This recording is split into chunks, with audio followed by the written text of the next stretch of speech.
তফাৎ আর কি।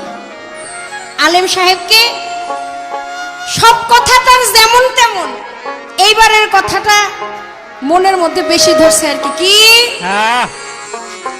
কয়, মারফতের ফকির রে ভালোবাসি ঠিকই, কিন্তু ফকির নামের ফক্কর যারা এগরে ঠিকই আগুন জ্বালামু। মানে আগুনে এখন পর্যন্ত ছাড়লো না।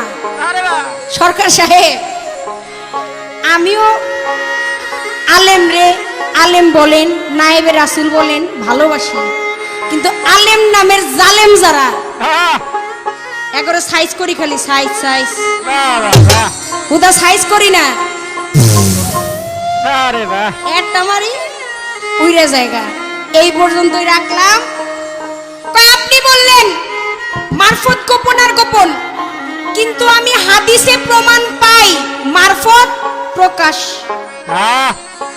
আসলে কি আলেম সাহেব কথার মতো কথা হইল অল্প কথাই বোঝে, আর কসুর মতো কসু হইল অল্প জালে সিজে। ছোট্ট করে বললাম, জবাব দিয়া যাই। আপনি লক্ষ্য করেন, মান আরাফা নাফসাহু ফাকাত আরাফা রাব্বাহু, যে চিনেছে নফসকে সেই চিনেছে আমার রবকে।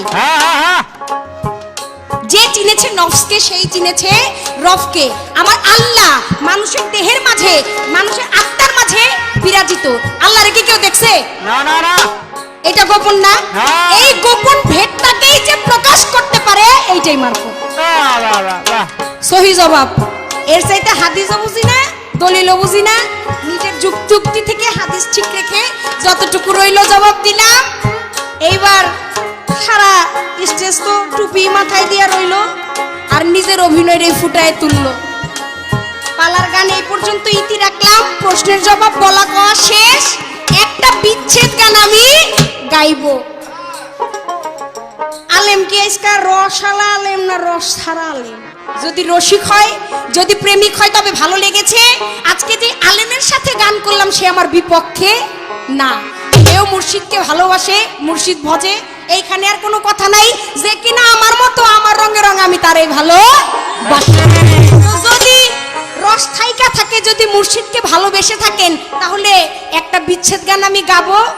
যদি ভালো লাগে আর কি, তাহলে দাঁড়ায়েন একটু। তারপরে আসরে দেখতে পাইতেছি অনেক বাংলাদেশের অনেক বড় বড় শিল্পীরা যারা আজকে আমাদের গান শোনার জন্য এসেছেন। টান একটা দেই, তারপরে দেহি টানের স্রোতের মধ্যে 22-28 কেউ আহিনিকে আনতে পারি না।